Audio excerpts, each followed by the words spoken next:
Hi everybody, this is Mike. I'm one of the admins from the Moon Landing Hoax Facebook group, as you all know well by now. Today I'm sharing screens with you and would like to discuss an article that I published on my blog February 24th, 2021. Okay, and it's entitled An Epistemological Study of Apollo 17, a do-it-yourself guide to proving photo AS17-134-23084 is fraudulent. Okay, so let's go through it all together today. And basically what we're going to do to prove this particular photo is fraudulent is we're going to download it. Now, the first thing we should do is take a trip to archive.org, okay? And the photo was originally labeled GPN-2000-001137. It was on the NASA website.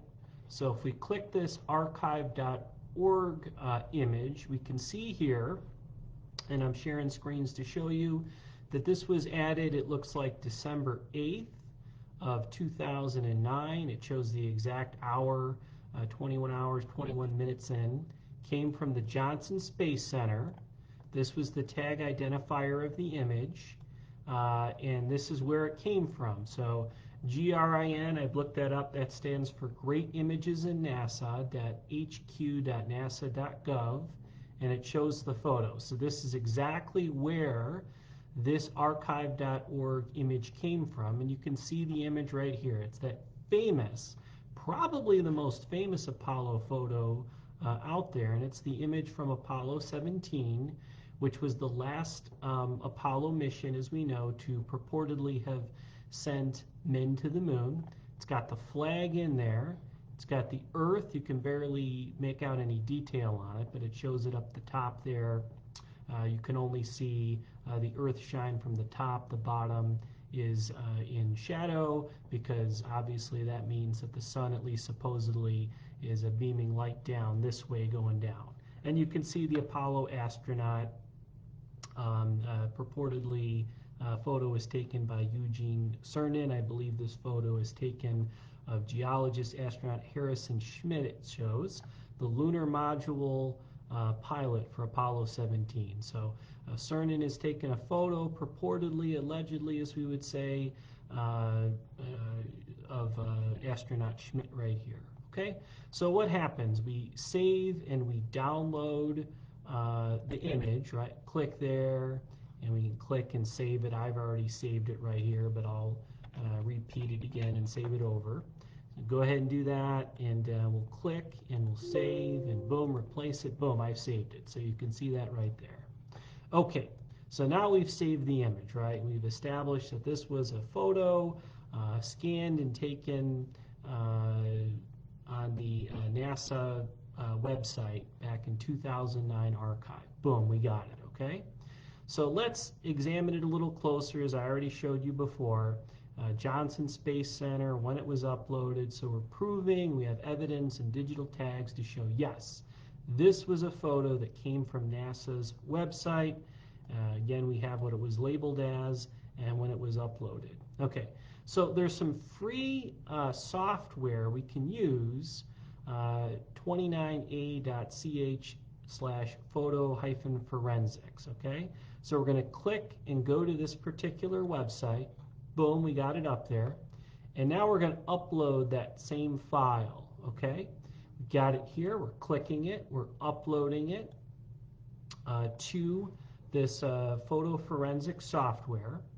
And one of the interesting tools that they allow us to use in this forensic software is something called noise analysis. We click that, and voila, what do we see here? We see black going along the exact frame that we would expect a scissors to be cutting this out of, okay? What this is evidence of a composite photograph, okay? What that means is what the software has done is analyze the two shades of black, and it shows one side of the photograph over here, and then another shade of blackness over here. And what's been done, at least this is evidence of, right, is they couldn't even get the photographer to be able to get a fake flag, I guess, and the astronaut in one shot with the fake Earth over it. So what they did is, because they couldn't do that shot properly, they did it as a composite, right? So they took the astronaut in one photo, they cut along the edges, as you can see here going along, and then what they did is they took another photo of the flag, and ostensibly this is a pasted in Earth. Regardless, I don't know how exactly they did it. The only thing we for sure have evidence of this is that there's two separate photographs, and they're basically cut, because in the olden days with composite photography, you'd cut two photographs and you'd put them together and you create one photograph together. That's called composite photography. All right. Now there's another thing I want to show you here too. We can click something called string extraction. So that gives the data of the particular photo in question here. And you can see here, you know, it just got pure data here. There's no evidence of any Photoshop origination or Photoshop editing, if you will, to this particular photo. So this will be important for later, so remember this, right? I've clicked string extraction to show you the photo, and I've you know, clicked noise analysis to show you the different shades of black in the photo.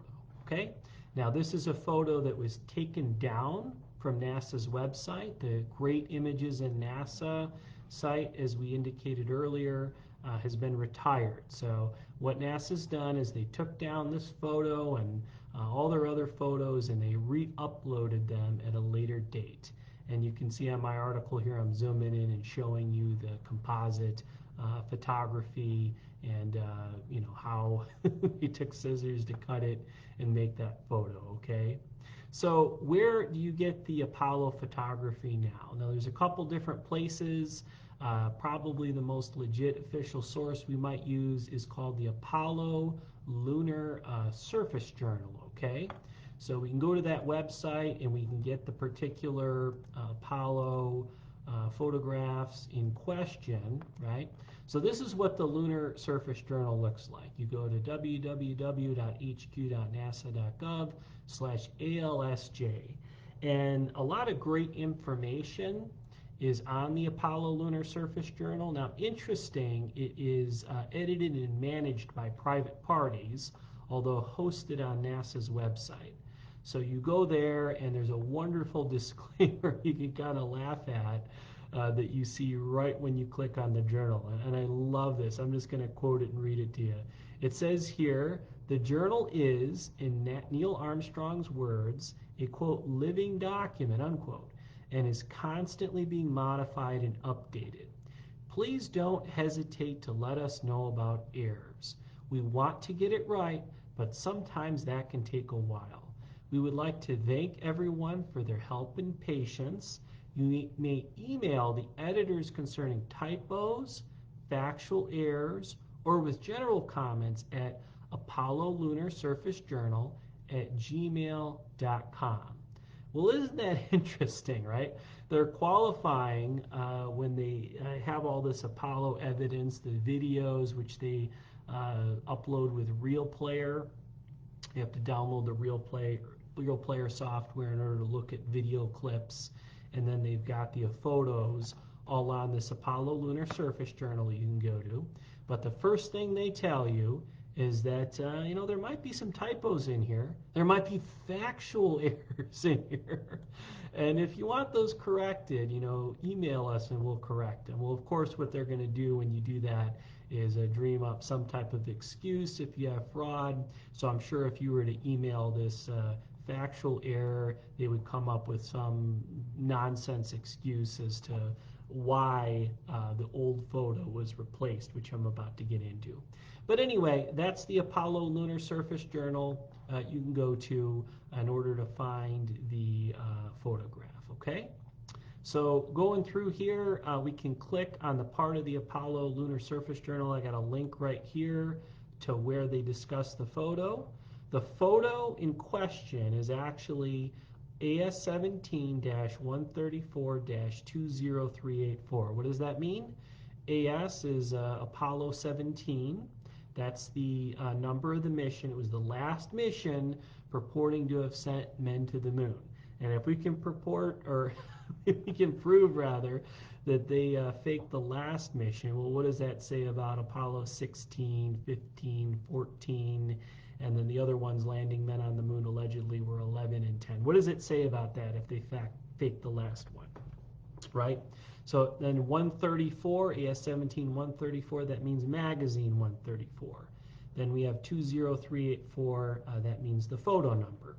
And it says it right here, you know, when it was taken, 118 hours, 25 minutes, 54 seconds into the journey, ostensibly, is what that means, I guess. But that's the time coordinates they're putting down there. They say this was at extravehicular activity number 1. It was at the LM, that means the lunar module. It says this is an excellent portrait of Jack with the U.S. flag and the Earth. We get a good view of Jack's chest-mounted RCU and the camera bracket. So that means the camera that they used, the camera was chest-mounted, and you can see it's kind of bizarre. He's chest-mounted. He'll have to do the limbo, or I don't know how with a chest-mounted camera he's going to take that particular picture, which is probably why it's a composite to begin with for reasons we'll get into. But nonetheless, that's allegedly from a chest-mounted Hasselblad camera, right?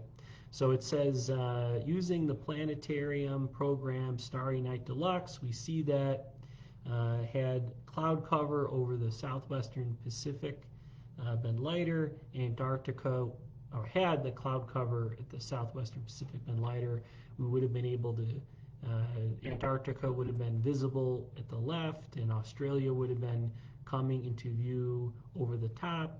4 hours later, Earth's rotation would be Australia to center stage, right? So notice here they're not admitting that this is a composite photography. They're saying this is a genuine photograph.